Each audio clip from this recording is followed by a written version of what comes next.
आपने गुज़िश्ता चंद सालों में डोनाल्ड ट्रंप और कई दीगर रहनुमाओं के मुंह से और बहुत सारी खबरों में लफ्ज़ rare earth minerals, critical minerals, strategic minerals या रेयर अर्थ मेटल्स ये आपने ज़रूर सुना होगा। Great with their rare earth. Trump wants rare earths. Rare earth elements are not actually rare. आजकल सारी दुनिया क्यों इन पत्थरों के पीछे भाग रही है? बड़े बड़े मुल्कों में इन्हें पाने के लिए एक दौड़ लगी हुई है। सब चाहते हैं कि वो ज़्यादा से ज़्यादा रेयर अर्थ मिनरल्स इकट्ठे करें। आज दुनिया में इन धातुओं या मिनरल्स की मांग सोने चांदी की तरह या बाज़-औक़ात उनसे भी ज़्यादा तेज़ी से क्यों बढ़ती जा रही है? इन बेजान पत्थरों और मट्टी के ढेरों में आखिर ऐसा क्या है कि सब इनकी खोज में लगे हैं? तमाम बड़े सियासतदानों, मईशतदानों यानी इकोनॉमिस्ट, साइंसदानों, बल्कि जियो पॉलिटिक्स के जो माहिरीन हैं उनका भी यही मानना है कि मुस्तकबिल में वही मुल्क सुपर पावर होगा जिसके पास ये शानदार मेटल्स या मिनरल्स बड़ी मिकदार में होंगे।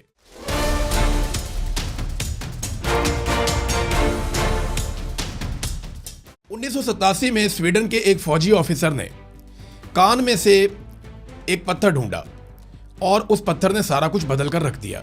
ऐसा क्यों है? ये मेटल्स या मिनरल्स क्या हैं? कहां से निकलते हैं? किस काम आते हैं? और फिलहाल इन पर किसका कब्जा है? ये सब हम जानेंगे आज के इस स्पेशल वीलॉग में। अस्सलाम वालेकुम नाज़रीन, आप देख रहे हैं YouTube चैनल और मैं हूं Imran Riaz Khan. Rare earth minerals या मेटल्स दरअसल ऐसी 17 धातें हैं जिनके बारे में दुनिया को माजी में कुछ ज़्यादा मालूम नहीं था। ये 17 कीमियाई अनासिर का एक ग्रुप है जिन्हें लैंथिनाइडर्स भी कहा जाता है। इनमें सबसे अहम अनासर न्यूडियम, डिस्प्रोसियम, टेरियम और येट्रियम है। रेयर अर्थ है ना अजीब नाम। रेयर अर्थ मिनरल्स इब्तदाई हालत में आम पत्थरों या मट्टी जैसे ही नजर आते हैं। इनका रंग ज्यादातर भूरा, स्याह भूरा, सुरमई या सुर्खी माइल भूरा होता है। चमकदार नहीं होते बल्कि बेरौनक और आम सी मट्टी या पत्थर की तरह दिखाई देते हैं। इनको देखकर आम आदमी को कभी ये अंदाजा नहीं हो सकता कि ये इतना कीमती और अहम मवाद है।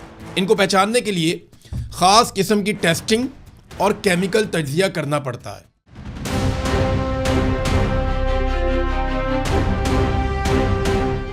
रेयर अर्थ मिनरल्स पहली मर्तबा सन 1787 में स्वीडन के एक छोटे से गांव येट्राबी में दरियाफ्त हुए थे। ये मिनरल एक स्वीडिश फौजी ऑफिसर कार्ल एक्सल आर्हेनियस को मिले थे जिन्होंने एक कान में से एक अनोखा काला पत्थर निकाला था। फिर 1794 में केमिस्ट्री के एक प्रोफेसर जॉन गैडोलिन ने फिनलैंड में इन पत्थरों में से एक धात येट्रियम को अलग कर दिया। ये एक तारीखी लम्हा था। फिर आने वाले सालों में साइंसदान एक एक करके इन पत्थरों में से तमाम 17 अनासिर को अलग करते चले गए। 1960 की दिहाई में एक बहुत बड़ी तब्दीली आती है। यानी ये मिलता है 1787 में, 1794 में इसमें से एक एलिमेंट अलग होता है और फिर 17 एलिमेंट्स को निकलते निकलते बहुत सारी दहाइयाँ गुजर जाती हैं। फिर 1960 की दहाई में अमेरिका के अंदर एक साइंसदान थे कार्ल एक्सल। इन्होंने पहली बार इन नायाब ज़मीनी अनासिर को इस्तेमाल करते हुए एक मजबूत मकनातीस बनाने की बुनियाद रखी थी। फिर उसके बाद 1980 में एक बहुत बड़ा कारनामा होता है। जापान के एक साइंसदान थे मसातो सगावा। उन्होंने 80 की दहाई में एक बहुत ताकतवर न्यूडियम मकनातीस ईजाद करके दुनिया को हैरान कर दिया। ये तस्वीर में आप इन दोनों साइंसदानों को इकट्ठा भी देख सकते हैं। फिर 1984 में जनरल मोटर्स, ये एक बहुत बड़ी कंपनी है, इन्होंने इन मकनातीसों के जरिए से शानदार मोटर्स तैयार कर ली। ये नई बनने वाली मोटर्स बहुत छोटी थी, वजन में बहुत हल्की थी, ताकत में बहुत ज़्यादा थी और सस्ती बन रही थी। इन नई मोटरों ने दुनिया को बदल कर रख दिया और अब इन मिनरल्स की ताकत और अहमियत सारी दुनिया जान चुकी थी। यानी कहानी शुरू होती है अमेरिका के एक साइंसदान से, फिर जापान के एक साइंसदान एक बेहतर मकनातीस बनाते हैं न्यूडियम से, और न्यूडियम इन 17 एलिमेंट्स में से एक है।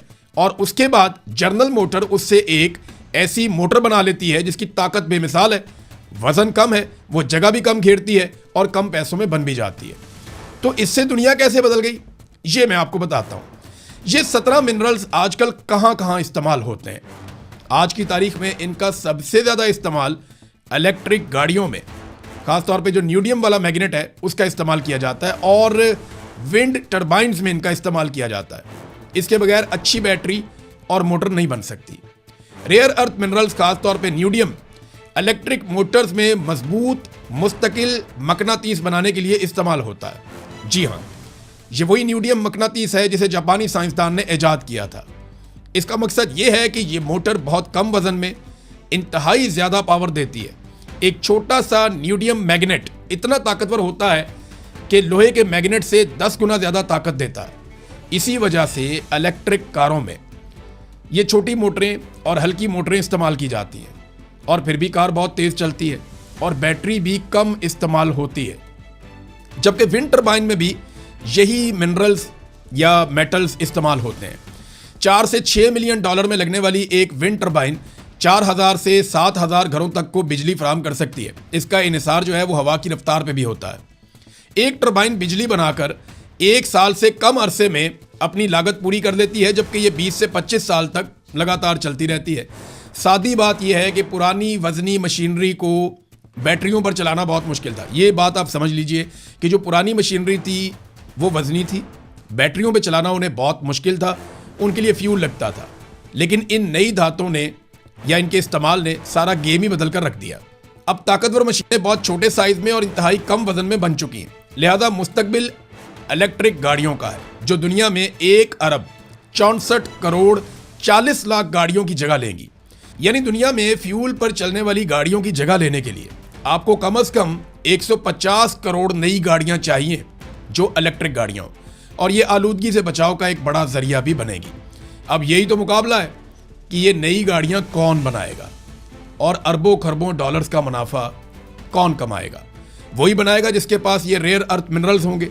अब एक गाड़ी को बनाने के लिए एवरेज 5 से 10 किलो तक रेयर अर्थ मिनरल्स लगते हैं। दूसरा बहुत बड़ा इस्तेमाल इसका होता है डिफेंस के अंदर।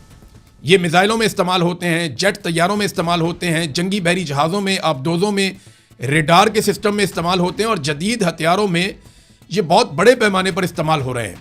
हत्ता कि सैटेलाइट और खला में जाने वाली मशीनरी में भी यही मिनरल्स बहुत बड़ी मिकदार में इस्तेमाल होते हैं। जदीद रॉकेट्स और सैटेलाइट्स में इनके बगैर दुरुस्त कंट्रोल और हाई परफॉर्मेंस मुमकिन ही नहीं है।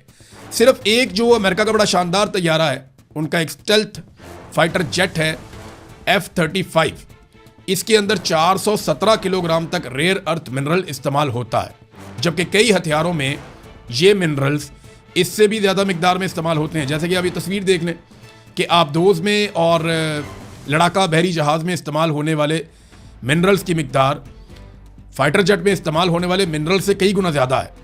अच्छा, इसका एक तीसरा इस्तेमाल भी बड़ा इंपॉर्टेंट है, वो है smartphones, computers, hard drives, medical आलात, जैसे कि MIR मशीनों में ये इस्तेमाल होते हैं रेयर अर्थ मिनरल्स। कैंसर के इलाज में लॉथिडियम 177 और एथरियम 90 नामी रेयर अर्थ अनासर इस्तेमाल किए जाते हैं। ये ख़ास तौर पर कैंसर के खुलियों को टारगेट करते हैं और सेहतमंद खुलियों को नुकसान नहीं पहुंचाते, उन्हें तबाह करने से बचते हैं। तो ये कैंसर का एक जदीद और निस्बतन कम नुकसान करने वाला इलाज भी है। रोबोटिक्स की जो आपकी टेक्नोलॉजी है, मुस्तकबिल में आपको पता है बहुत सारे रोबोट्स बनेंगे, बहुत सारी खुदकार मशीनें बनेंगी, वो खुद से काम करेंगी, ह्यूमन एफर्ट बहुत कम हो जाएगी, बहुत सारे ड्रोन्स बनेंगे। दुनिया के कई ममालिक में ड्रोन जाते हैं और वो होम डिलीवरी भी करके आते हैं आजकल। ये भी एक नई चीज़ चल रही है। तो इस टेक्नोलॉजी में भी ये मिनरल्स रीढ़ की हड्डी की तरह इस्तेमाल होते हैं।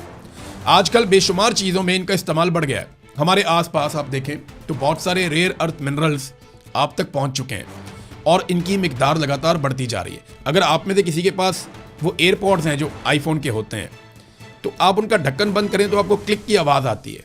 तो उसके अंदर जो मैग्नेट इस्तेमाल होता है वो भी रेयर अर्थ मिनरल से बनता है। और भी बहुत सारी मिसाल, आपके पास बहुत सारे रेयर अर्थ मिनरल्स आपके आसपास फैले हुए हैं, आप सबको पहचानते नहीं हैं, लेकिन उनकी मांग बढ़ती चली जा रही है। अब इतना सारा कुछ सुनने के बाद आप ये तो समझ गए होंगे कि जदीद दुनिया में गाड़ियाँ हों, जहाज़ हों, डिजिटल टेक्नोलॉजी हो, दिफा का मैदान हो या आलमी तजारत, आगे वही निकलेगा जिसके पास ये मिनरल्स होंगे। अब इसी की दौड़ लगी हुई है। सबके सब इन मिनरल्स को ज़्यादा से ज़्यादा हासिल करना चाहते हैं, मगर ये हैं कहाँ पे, दुनिया में इसके जो टोटल ज़खायर हैं वो लगभग 92 मिलियन टन के हैं जो अब तक पता चले। तो इसकी तफसील कुछ यूँ है कि चीन में कुदरत ने उन्हें बहुत बड़ा तोहफा दिया है।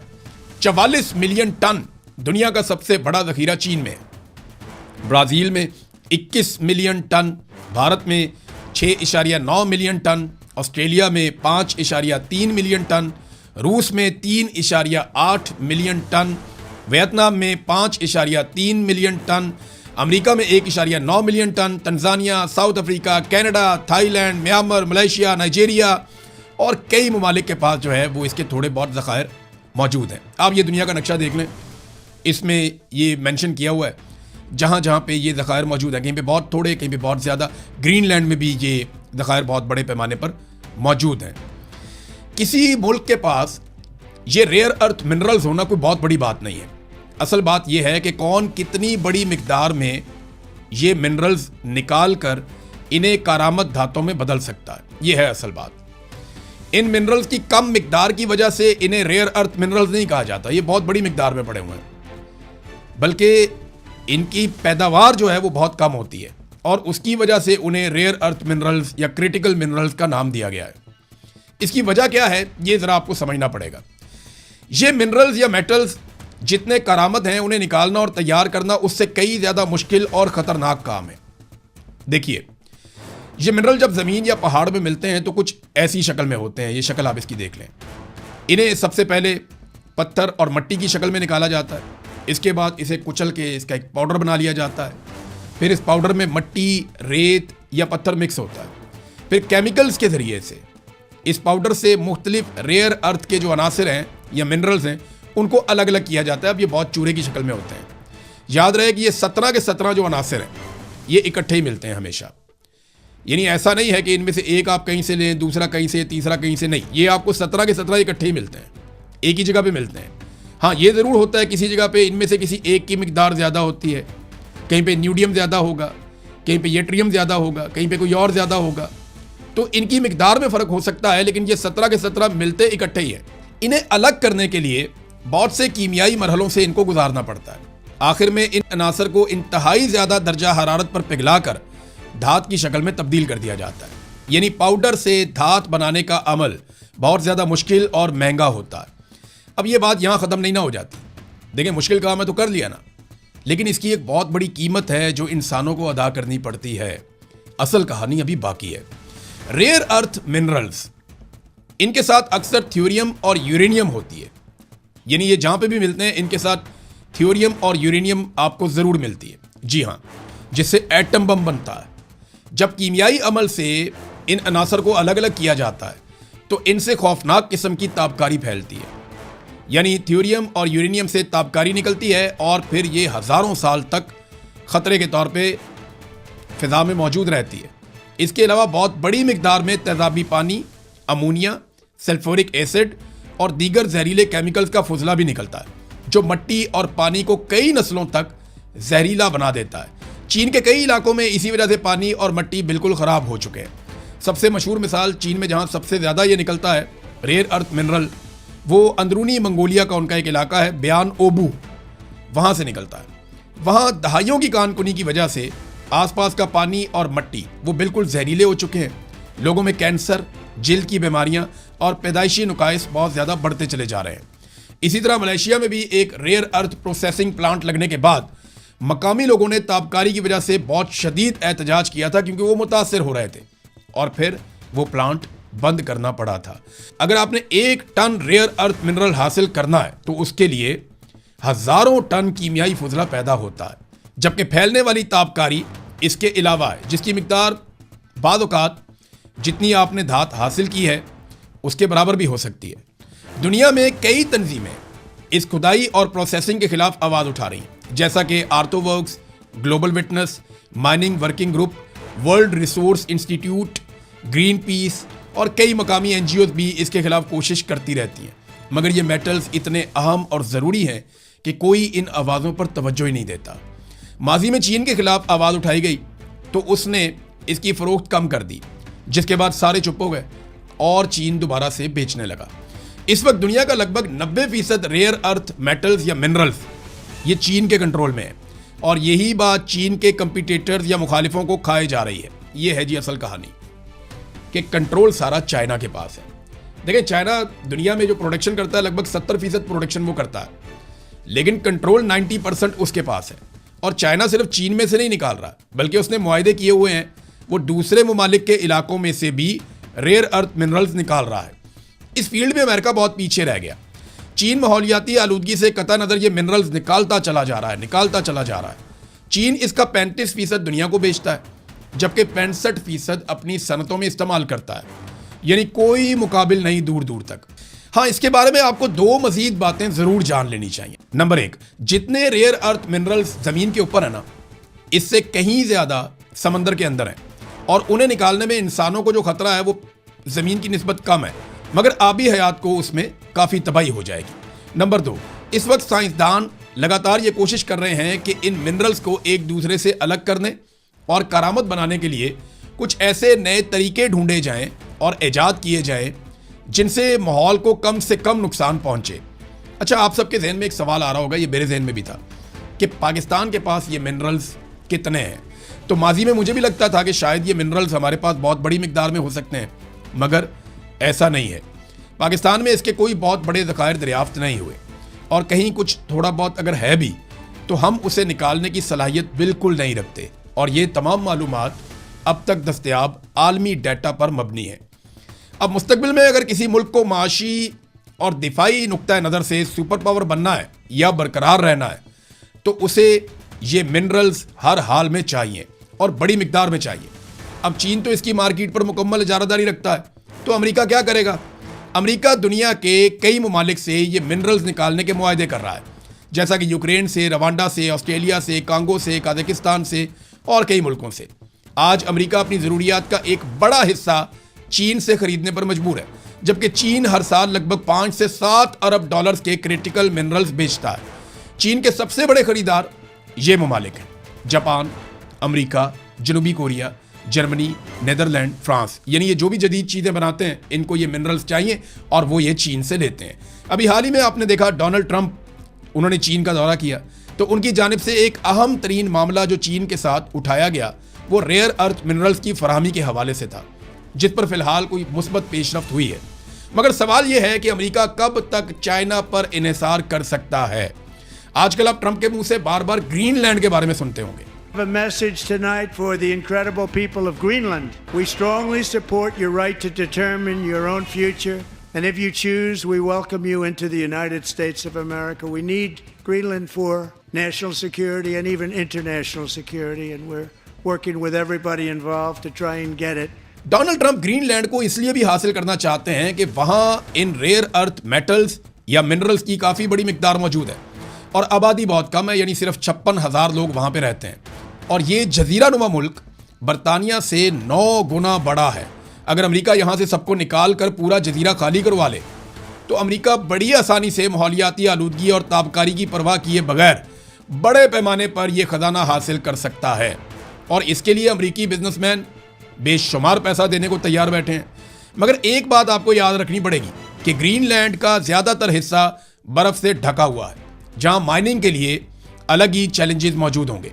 मारीन का मानना है कि अगर सुपर पावर बनने की दौर में चीन कभी अमेरिका से आगे निकला, तो उसमें इन बेजान पत्थरों का बहुत बड़ा हाथ होगा। तो नादरीन, ये थी कहानी रेयर अर्थ मिनरल्स की या मेटल्स की या क्रिटिकल मिनरल्स की, जिनके बगैर अब जदीद दुनिया का तसव्वुर मुमकिन नहीं है। उम्मीद है आपको ये तमाम मालूमात पसंद आई होंगी। हम कोशिश करेंगे कि मालूमात से भरपूर ऐसी मज़ीद वीडियो भी आपके सामने लाते रहें। अब तक के लिए इतना ही। अपना ख्याल रखिएगा, अपने इस चैनल का भी। अल्लाह हाफिज़।